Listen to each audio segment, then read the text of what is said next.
राम राम राम श्री राम राम राम राम राम। श्री स्वस्तानी व्रत कथा अथ पञ्चोध्याय अर्थात् 5औं अध्याय।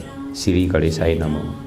कुमारजी आज्ञा गर्नुहुन्छ, हे अगस्त्य मुनि, दक्ष प्रजापतिले 33 कोटी कन्या 33 कोटी देवतालाई कन्या दान दिई सबैलाई ज्वाइँ तुलै आनन्द लिइरहँदा भए। हे अगस्त्य मुनि, सतीदेवीलाई महादेवले विवाह गर्नुभएको कुरा भनिसके। अब के सुन्ने इच्छा छ भन, म भन्दछु भनी कुमारले भन्दा अगस्त्य मुनि बिन्ती गर्दछन्।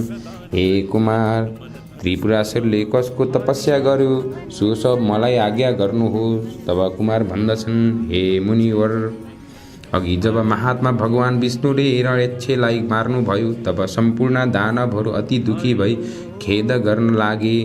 तब मय नाम भएको दैत्यले मनमा बडो खेद गरी विचार गर्न लाग्यो। जस्तो कामदेव नहुँदा रति भइन् उस्तै त्यो दैत्यको राजमय भयो। फेरि अरू 2 दैत्य तारकक्ष विद्युत प्रभा नाउँ गरेका आफ्ना साथीलाई समेत साथ लिई त्यो मयले ठुलो अगरको तपस्या गर्न लाग्यो। ती 3 जना दैत्य पुष्माको कठ्याङ्ग्रिदो जाडोमा हिमालयनमा गई बस्दथे। वैशाख जेठ गोचरको घाममा पञ्चाग्नि तापी तपस्या गर्दथे। वर्षाकालमा खुला चौरमा बसी तपस्या गर्दथे। यस्तै तरहले तपस्या गर्दा गर्दा तिनीहरूले दिव्य 10,000 वर्ष बिताए। ती दैत्यको जिउमा केवल छाला र हाड मात्र बाँकी रह्यो।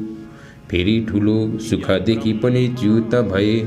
तैपनि सूर्य समान तेजस्वी देखिन लागे र तिनका तपस्यादेखि ब्रह्माजी खुसी भई ती 3वटाका अगाडि भन्न लागे कि हे दैत्यका श्रेष्ठ भएका दानव वीर हो, तिमीहरूका तपस्यादेखि बहुतै खुसी भएँ। अब तिमीहरूका मनमा जो इच्छा छ सो वर माग, म दिन्छु भनी ब्रह्माजीले भन्नुभयो। र तिनीहरूले ब्रह्माजीलाई साष्टाङ्ग दण्डावत प्रणाम गरी केवल घोडाले मात्र भूमि स्पर्श गरी हात जोडी बिन्ती गरे कि हे ब्रह्माजी, हजुर यदि हामीदेखि प्रसन्न हुनुहुन्छ भने हामीलाई अवधूत वरदान दिनुहोस्, बल पराक्रम पनि ठुलो होस्। फेरि विमान समान जो सुन्दर 3वटा पुर बनाउने छु, त्यसमा मनुष्यहरूको गति नहोस्, जस्तो रितसँग हाम्रो मृत्यु नहोस्।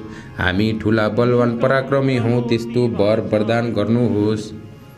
यस्ता तरहले वरदान मागेको सुनि ब्रह्मा आज्ञा गर्नुहुन्छ कि हे दानव श्रेष्ठ, त्यस्तो अवधूत वरदान म दिन सक्दिनँ भनी मृत्युको अवकाश राखी अर्को वरदान माग, म दिन्छु।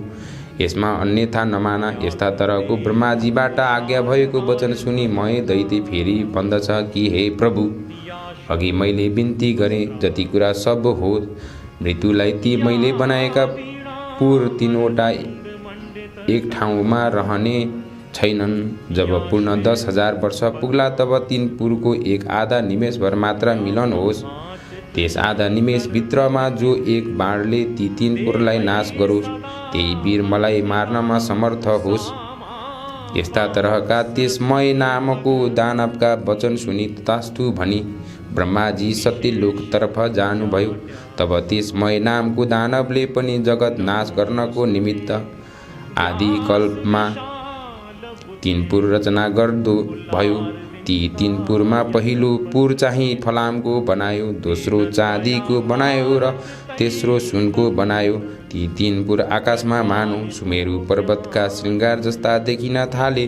ती 3 पुर चन्द्रमाका किरण लाग्नाले अति शीतल भएका ठाउँमा आँखी झ्यालहरू बनेका, घरका अटालीहरू पनि अति उच्चा, आँगनमा पनि सुन्दर सुन्दर शिलाहरूले छोपेका, ठाउँमा सुवर्णले मडेका सुन्दर पुरद्वारहरू पनि तयार गराएका, मोती प्रवाल मणिहरू ठाउँमा राखिएका, बिजुलीको प्रकाश समान रत्नको चारैतर्फ फैलिएका, चित्र विचित्र हीरा मोतीहरू जडेका, वायुमा वेग लाग्नाले फरक गरिएका, पाताकाहरूको शोभित भएका, घरका पङ्क्तिहरू पनि रत्न समूहमा जडाउ भई शोभायमान भएका, मार्गहरू पनि सिँगारी अति राम्रा तयार गराइएका, घरहरूमा नाना किसिमका पाता ध्वजाहरूले गरी ती 3 विमान रूपी रूपको शोभाले युक्त भएका, बनाएका लाखौँ अमूल्य रत्नहरू लगाएका हजारौँ बगैँचा बनाए।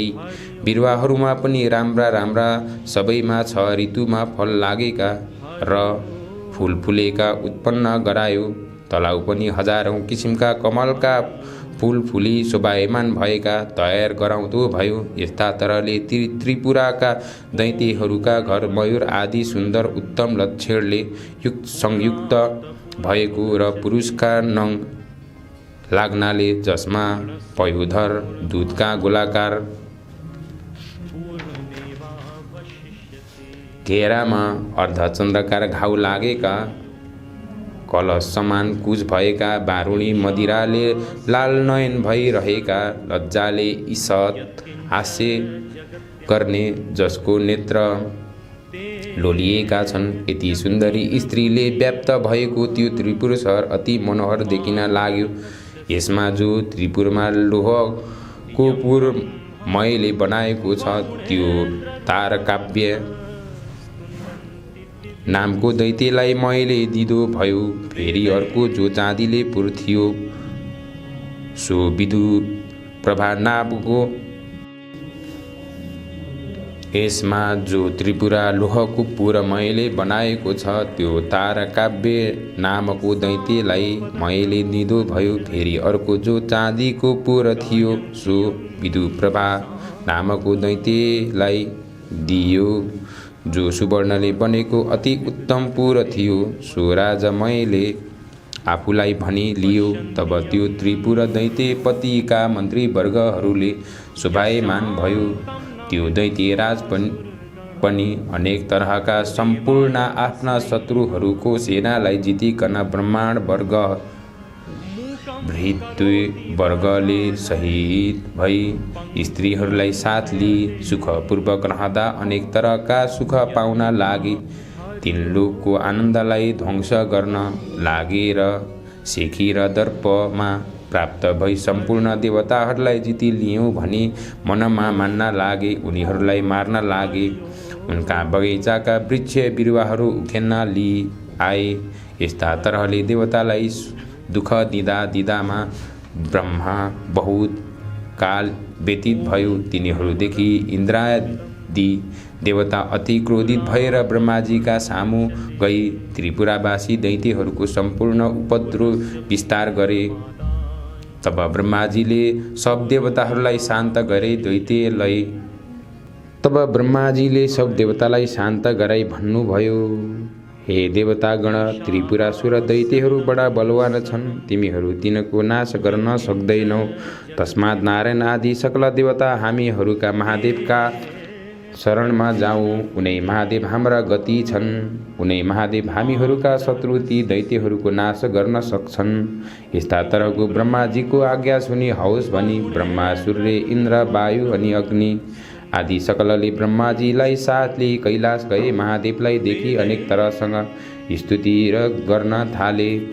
हे त्रिलोकेश्वर, हे पिनाकधारी, हे चन्द्रमौले, हे अति पराक्रमी, तिमीलाई कोटि कोटि नमस्कार। चन्द्रमाका प्रभावले प्रकाशमान भएका उत्तम जटाधारी, हे चन्द्रेश्वर, हे त्रिलोके देव, हे पिनाकधारी, तपाईलाई कोटि कोटि नमस्कार छ। अति तृष्णधार भएको बन्जरो धारण गर्ने, त्रिशूल लिने, नदीलाई वरदान दिने, जगतलाई शरण दिने, देवताका पनि देवता, यस्ता तपाईलाई कोटि कोटि नमस्कार छ। सदा सर्वदा सम्पन्न भई वरदान दिने, यज्ञको मालिक, हिमालयनमा बस्ने, हे कैलाशवासी, यस्ता तिमीलाई कोटि कोटि नमस्कार छ। विरक्तिहरूले ध्यान दिएका, सदा सर्वदा धर्ममा रहने, दिशारूपी जो वस्त्र तिनै धारण गर्ने, भक्तलाई वरदान दिने, जगतका सम्पत्तिलाई तुच्छ मान्ने, जगतका विधाता, यस्ता तपाईलाई कोटि कोटि नमस्कार छ। परभन्दा पनि पर झन् परमात्मा परमेश्वर, तिमीलाई कोटि कोटि नमस्कार छ। चन्द्र, सूर्य, इन्द्र, अग्नि, ब्रह्मादि देवताका पनि पालन र सृष्टि गर्ने, यस्ता तपाईलाई कोटि कोटि नमस्कार। सूक्ष्म भन्दा पनि अति सूक्ष्म स्वरूप, नित्य स्वरूप, काल स्वरूप धारण गर्ने, यस्ता तपाईलाई नमस्कार छ। परभन्दा पनि परमात्मा स्वरूप शङ्करलाई सहस्रो नमस्कार छ। सम्पूर्ण पृथ्वीलाई धारण गर्ने यज्ञ स्वरूप यस्ता तपाईँलाई नमस्कार छ। चन्द्र सूर्य वायु अग्नि जल आकाश र इन्द्रलाई रचना गर्ने यस्ता तपाईँलाई कोटि कोटि नमस्कार। दक्षको यज्ञ नाश गर्ने पुष्पको दाँत भाँच्ने कामदेवलाई भस्म गर्ने यस्ता तिमीलाई कोटि कोटि नमस्कार छ। हे पुरुषोत्तम, हे सौम्य, हे बपुष्मान, हे महादेव, सकल जगतको सृष्टि गर्ने संहार गर्ने यस्ता तपाईँलाई कोटि कोटि नमस्कार। यज्ञ उत्पन्न गर्ने सुर असुरहरूलाई पनि उत्पन्न गर्ने यज्ञहरूलाई उत्पत्ति गर्ने हे नीलकण्ठ, हे शिखण्डी, तपाईँलाई कोटि कोटि नमस्कार। सदा मसानमा निवास गर्ने सर्वदा दैत्यको अङ्ग पनि नाश गर्ने मोह छुटाउने अज्ञानको ध्वंस गर्ने यस्ता तपाईँलाई कोटि कोटि नमस्कार। सदा मोक्ष रूप वरदान दिने सदा सर्वदा निरन्तर अमृत स्वरूप गिरीन्द्र पुत्रीका भर्ता कुमारका पिता यस्ता तपाईँलाई कोटि कोटि नमस्कार। फेरि दक्षको यज्ञ नाश गर्ने यस्ता तपाईँलाई कोटि कोटि नमस्कार। हे वरदाता, हे चण्डीश्वर, हे ईश्वर, हामीदेखि प्रसन्न हुनुहोस्, हजुरलाई कोटि कोटि नमस्कार। यस्ता प्रकारको देवताले स्तुति गरेपछि देवताले स्तुतिदेखि प्रसन्न भई उनका मनको इच्छा जानी आज्ञा गर्नुभयो। हे देवता हो, जे वर माग्छौ माग, म सम्पूर्ण कुरा दिन्छु। लोकमा मैले नदिने कुरा केही छैन। महादेवको यस्तो आज्ञा भएपछि सम्पूर्ण देवताहरू बिन्ती गर्दछन् कि हे प्रभु, ब्रह्माजीका वरदानले उन्मत्त भएका महे आदि नाम गरेका दैत्यहरूले हाम्रा उर्वशी आदि अप्सराहरूलाई पनि लुटी लगे। सम्पूर्ण वनका उत्तम उत्तम बिरुवाहरू पनि लुटी लगे, बगैँचाहरू नष्ट गराइदिए। अब देवताहरूलाई नाश गर भन्दै हामीलाई दुःख दिन्छन्। हे भगवान, ती दैत्यको नाश गर्नलाई ब्रह्मा पनि समर्थन छैनन्, विष्णु पनि समर्थन छैनन्। हे भगवान, जस्ता रीतले देवताहरूको जय हुन्छ सो वरदान बक्सनुहोस्। यस्ता प्रकारले स्तुति गरेको देखि महादेव प्रसन्न भई देवताहरूलाई यस्तो वचन आज्ञा गर्नुभयो कि हे देवतागण हो, तपाईँको 11 अंश धारण गरी रुद्र तेजोमय रूप भई वरदान भई दानवहरूलाई नष्ट गर्नुहोस्। यति महादेवबाट आज्ञा भएपछि देवताहरू फेरि बिन्ती गर्छन्, हे भगवान, हामी हजुरका तेजको सहस्रोको 1 अंश पनि धारण गर्न सक्दैनौँ। महेश्वर, तेजलाई धारण गर्न त के हेर्नलाई पनि हाम्रो सामर्थ्य छैन। हे भगवान, हाम्रो उपर प्रसन्न हुनुहोस्, हामीले के गरे पनि दैत्यलाई जित्न सक्दैनौँ। हे भगवान, आफैले त्रिपुरासुरलाई मार्नुहोस्। तिनलाई ब्रह्माजीको वरदान प्राप्त भएको छ कि दिव्य 10,000 वर्ष बितेपछि तिनपुरको आधा निमेषसम्म भेट हुनेछ। त्यस आधा निमेषभित्रका एक बाणले जो भस्म गर्छ त्यसबाट तिमीहरूको मृत्यु होला, नत्र अन्यथा तिमीहरूको शरण हुने छैन। यस्तो वरदान पाएका दैत्यहरूको नाश गर्न हाम्रो समर्थ छैन। हे प्रभु, हामी उपर प्रसन्न हुनुहोस्, त्यस त्रिपुरासुरको नाश गरी बक्सनुहोस्। यस्ता प्रकारको स्तुति गर्ने खिन्न चित्त भएका देवताहरूलाई आश्वासन दिई महादेवबाट आज्ञा भयो। हे देवगण, यदि यस्तो महादुर्भेद त्रिपुर छ भने ब्रह्मादि देवताको प्रिय निमित्त म 1 बाणले ती 3 पुरुषलाई भस्म गरिदिउँला भनी ब्रह्माजीले भन्नुभयो। रथमा बस्दा त्रिपुरासुरको नाश गरौँला। दानवादी वीरहरूले रक्षा गरिएको त्रिपुरासँग लड्दा मेरो बाललाई सम्हार्न सक्ने हिमालय पर्वत समान मेरो निमित्त तपाईँहरूको रथ तयार गराउनुहोस्। यस्ता वचन सुनि सकल देवता गणहरू हौस् भनी देवतालाई नमस्कार गरी खुसी भएर, हे मुनि श्रेष्ठ, महादेवका निमित्त विश्वकर्मले सम्पूर्ण देवताले युक्त भएका सुवर्णमय रथ तयार गराए र त्यस रथको दक्षिण चक्र यानि कि पाङ्रो सूर्य भए, उत्तरतर्फको चक्रमा चन्द्रमा भयो, दक्षिण चक्रमा द्वादश सूर्य भूषण गराई। ऋतु पनि रथको दायाँ बायाँतिर राखी त्यो रथको गजुर आकाश बनाए। पाङ्रो अड्याउन दण्ड मन्दरा चल्को बनाए। अस्ताचल र उदयचल यी दुई पर्वत दुई पाङ्ग्राको चुकुल गराए। ऐन सम्वत्सर रथको वेग भयो। 4 समुद्र रथमा 4 कुण्डलीका भए। सम्पूर्ण गङ्गादि तीर्थहरू उत्तम वस्त्र भूषणहरूलाई स्त्री रूप भई हातमा चमरली र त्यस रथको रहे। लगाम हाँक्ने सारथी ब्रह्मा भए। ब्रह्मा स्वरूप ओमकारको कोर्रा बनाए। विन्ध्याचलको छत्र निरूपण गरे। मन्दराचल उसको पार्श्व दण्ड बनाए। मेरुने पर्वतको धनु बनाए। श्रीशेष नागधनुको तादो बनाए। सरस्वती देवीजी घण्ट भई गइन्। साक्षात् नारायण भगवान विष्णु अग्निबाणको टुप्पो भए। 4 देव रथमा 4 घोडा भए। तारागणहरू घोडाका गहना भए। यस्ता तरहले हे मुनि जो जति जति यो ब्रह्माण्डमा विज्ञ छन् सब त्यस रथका अवय भए। यस्ता प्रकारले त्यो धनु बाणले सही भएको रथ तयार भएपछि भगवान शङ्कर पृथ्वी र आकाशलाई कम्प गराई रथमा चढ्नुभयो। उहाँ पछि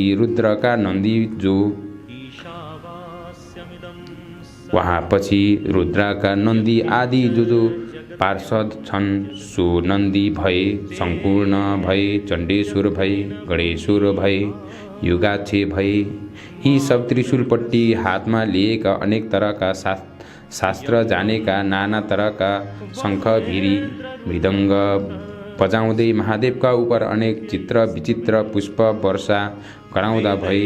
तिनका तेजको भार सहन गर्न नसकी सम्पूर्ण देवताहरू मोहमा प्राप्त भए। महादेवले देवता मोह भएको जानी तिनका तेज खिची केही शान्त गर्नुभयो र देवताले अनि रुद्रगणको तेज सहन गर्नलाई किञ्चित समर्थ भए। त्यसपछि हे मुनीश्वर उसै बेलामा नारदजी दैत्यहरू कहाँ गई भन्न लागे। महादेव देवताहरूका स्तुतिदेखि प्रसन्न भई तिमीहरूलाई मार्न भनी आउन लागे। अब तिम्रो जस्ता इच्छा हुन्छ सो गर नत्र तिमीहरूको सत्यनाश हुनेछ। यस्तो प्रकारको नारदको वचन सुनि मैले आफ्ना साथी तारकक्षे र विद्युत माली इत्यादि सम्पूर्ण दानवहरूलाई नारदजीबाट भन्नुभएका कुरा सबैलाई सुनाउनु भयो। तब दैत्यहरूको श्रेष्ठ तारकले भन्यो कि हे राजन किन चिन्ता गर्छौ? देवता यथार्थले बाध्य छन्। यो त्रिपुर भेदन गर्न कसको सामर्थ्य छ? यदि सम्पूर्ण देवता इच्छे किन्नर गन्धर्व आए पनि यो त्रिपुर अवध्य छ। अथवा शत्रुलाई जित्नको निमित्त सास दाम आदि अनेक तरहका नीति छन्। जित्ने इच्छा गर्ने बलि शत्रुलाई पराक्रम गरी दण्ड दिने योग छ।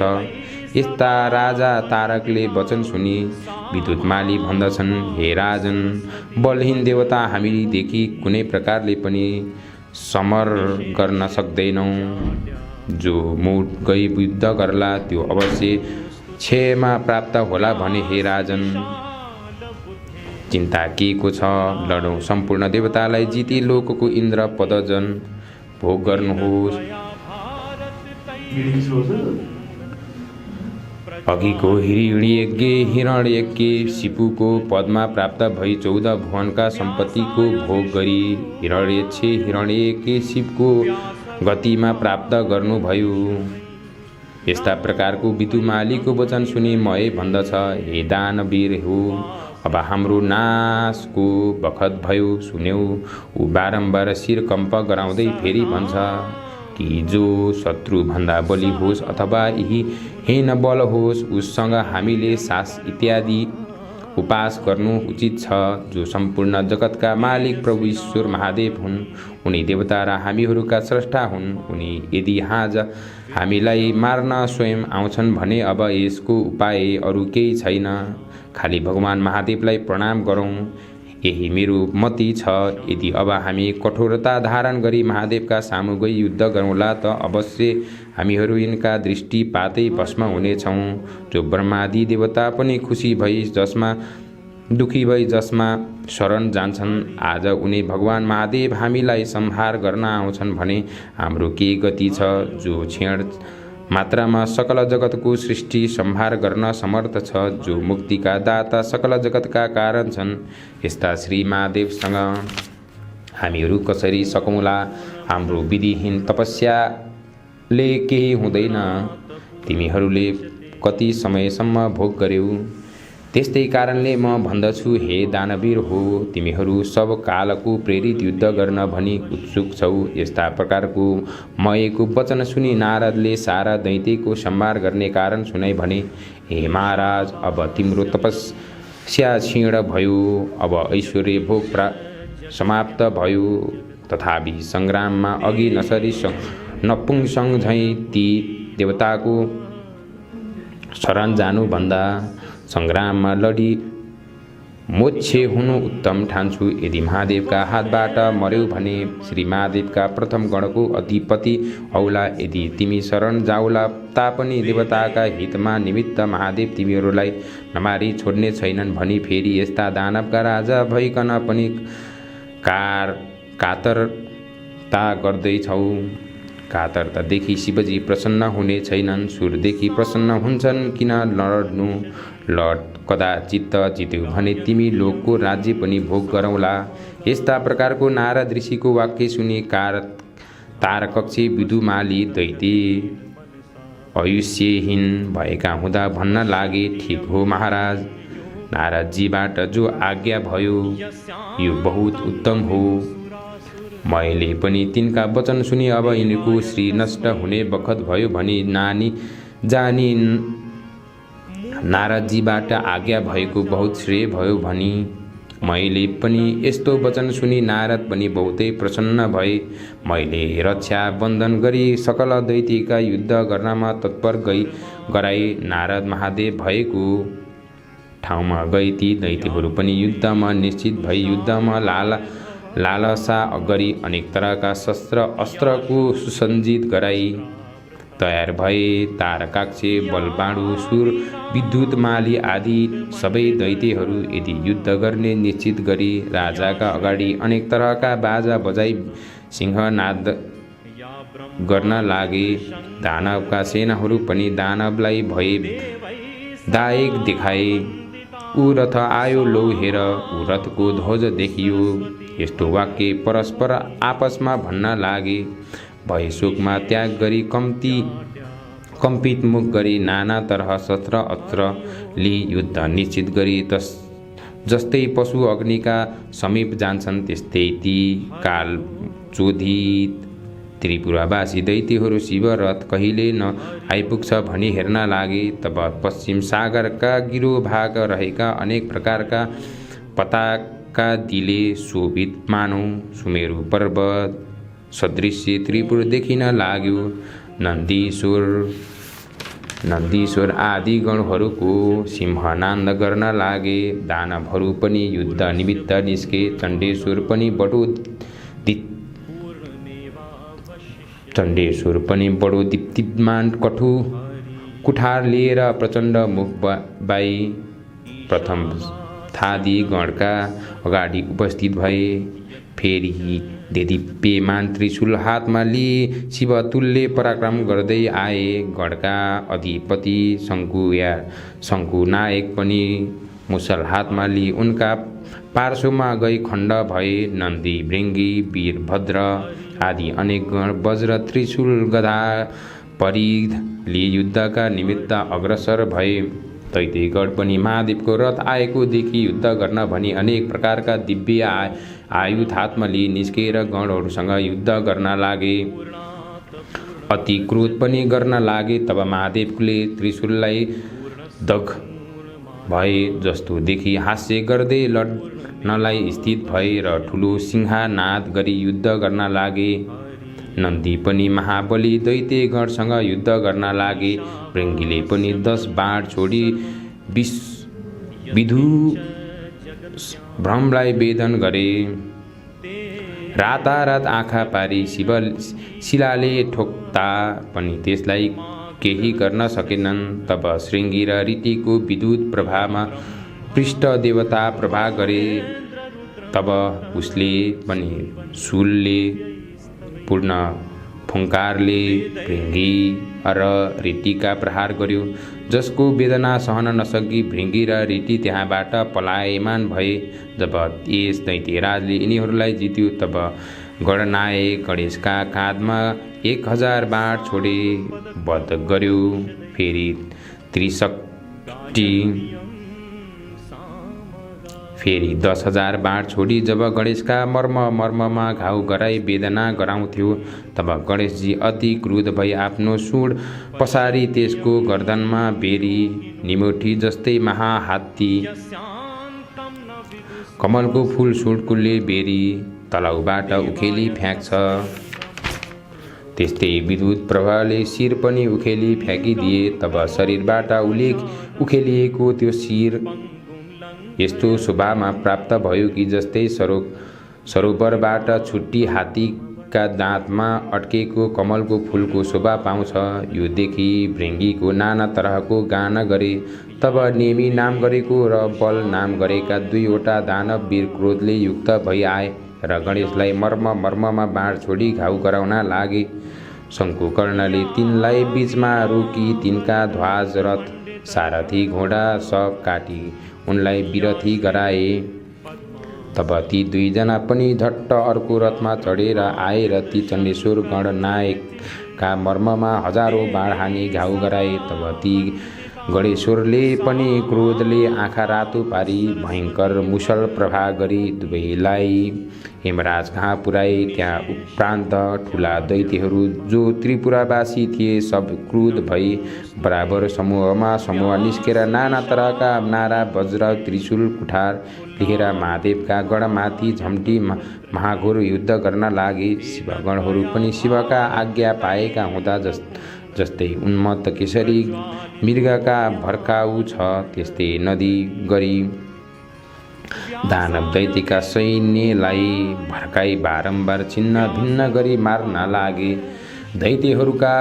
दैत्यहरूमा कसैका शिर छैनन् कसैका गिड छैनन्। यस्तै रीतको नाश हुन लागे। रगत बही नदी झैँ भयो। वायुका वेग लाग्नाले छिन्न भिन्न भएका मेघ समान र वज्रका तोड लागेर चुरुम भएका पर्वतका शिखर झैँ गिर्दै सब दैत्यहरू पश्चिम समुद्रमा पर्न लागे।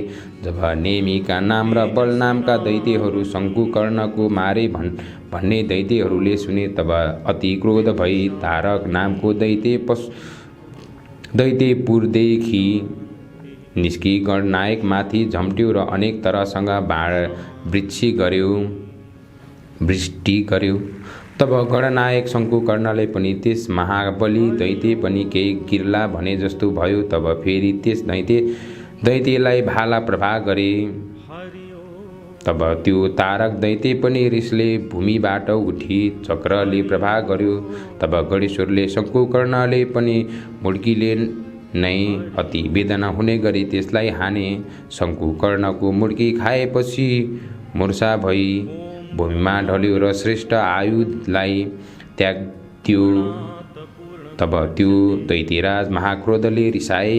रिसलाई त्याग्न नसकी मुड्कीको वेदना सहन नसकी मृत्युवरण गर्न पुग्यो। यस्तो प्रकारसँग त्यसलाई गिरेको देखि दानवहरूले उठाई मयका भवनमा लिए आई सारा वृत्तान्त बताई अनेक तरहसँग विलाप गर्न लागे। तब ती रुन लागेका दानवहरूलाई सम्झाई भने कि मेरो घरमा अमृतको कुण्ठ छ त्यसैमा दैत्यहरूलाई चोबी बचाऊ। तब ती दैत्यहरूले हुन्छ भनी प्रसन्न भई अमृतमा चोबी दैत्यपति तारकासुरलाई बिउताए। फेरि मरेका दैत्यलाई पनि बचाइदिए भनी प्रसन्नले मयले शिर नुहाई प्रणाम गरे। तब त्यो तारकाक्षे फेरि बडो बेगले गरी सङ्ग्राम भूमिमा आएको देखि ब्रह्माजीले आफ्ना बायाँ हातले त्यस दैत्यलाई देखाई महादेवसँग भन्न लाग्नुभयो, हे महादेव, त्यो दैत्य अघि मरेको थियो अहिले फेरि बाँचेर आयो। मयका घरमा अमृत छ, त्यस अमृतले गर्दा मयले दानवहरूलाई बचाउँछ। हे शम्भो, यदि यसको घरमा अमृत छ त यो मरेका दैत्यहरूलाई बारम्बार बचाउँछ। यसै कारणले प्रभा गरे मात्र पनि यो अमृत शोषी लिनुपर्छ। यस्ता प्रकारका वचन सुनि बाण प्रवाह गरी अमृतलाई शोषी लिएर फेरि ब्रह्माजी बित्थी गर्नुहुन्छ। हे देवेश, अब त्यो सर ग्रहण होस्। मैले त्रिपुर दैत्यहरूसँगको लडाईँ खुब देखेँ। लड्दा लड्दा आज पूर्ण 10,000 वर्ष व्यतीत भइसक्यो, तैपनि त्रिपुरेश्वरको लक्ष्य भएन। अब त्यो बाण चाँडो छोड्नु हो, तब शत्रु नाश होलान्। यी पुर एक आधा निमेष भर एकमात्र भई फेरि अलग होलान्। त्यसै बेलामा बाण प्रवाह गर्नु हो।